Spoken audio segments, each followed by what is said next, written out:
11 साल में पहली बार संसद में कैसे हारी मोदी सरकार, नहीं पास करवा पाई महिला आरक्षण बिल। राहुल प्रियंका ने पहली बार चखा जीत का स्वाद, हार कर भी बाजीगर कैसे बनना चाहते हैं नरेंद्र मोदी। पहला बिल गिरा तो दूसरा और तीसरा सरकार ने पेश ही नहीं किया। पहली बार विपक्ष ने मारी बाजी। जिस बिल को बीजेपी बड़ी उम्मीदों से लेकर आई थी, जिसके जरिए वो महिला आरक्षण दिलाने, लोकसभा में सीटों की संख्या बढ़ाने और परिसीमन कराने का ख्वाब देख रही थी, वो संसद के पटल पर धराशायी हो गया।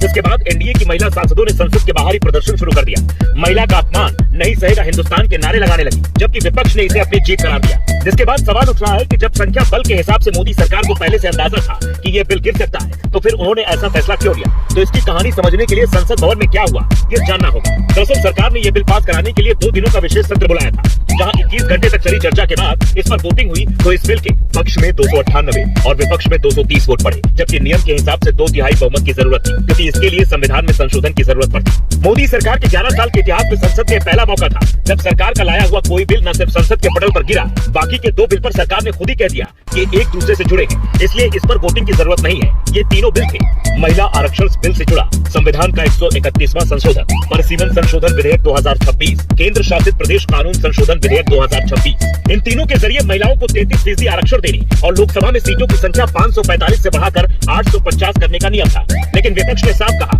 महिला आरक्षण के नाम पर हम परिसीमन नहीं होने देंगे। नतीजा यह बिल गिर गया। और फिर राहुल गांधी ने कहा, हमने संविधान पर हुए हमले को हरा दिया। मैं जो 20 साल से नहीं कर पाया, वो मेरी बहन ने कर दिखाया। प्रियंका गांधी ने कहा, ये हमारे लोकतंत्र और हमारे देश की एकता के लिए एक बड़ी जीत है।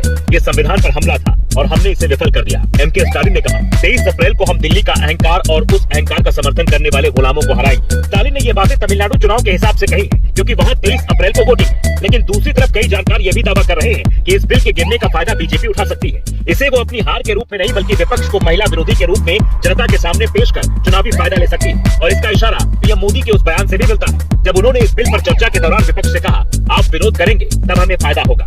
आदरणीय अध्यक्ष जी, देखिए, इसका अगर विरोध करेंगे तो स्वाभाविक है कि राजनीतिक लाभ मुझे होगा, लेकिन साथ चलेंगे तो किसी को भी नहीं होगा। ये लिख के रखो,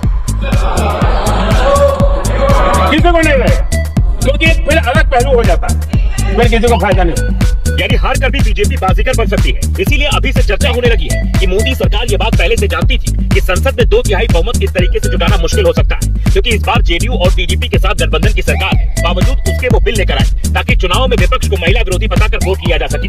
पर सबसे बड़ा सवाल ये भी उठ रहा है कि क्या विपक्ष महिलाओं के लिए आरक्षण नहीं चाहता, क्योंकि जब ये बिल आया तो अखिलेश यादव की पार्टी मुस्लिम महिलाओं के लिए अलग आरक्षण की मांग करने लगी, जिसे लेकर शाह ने कहा, ये नियम के खिलाफ। यानी हर किसी का नजरिया अलग अलग है। अब आप तय करिए कि इस बिल के गिरने का सियासी फायदा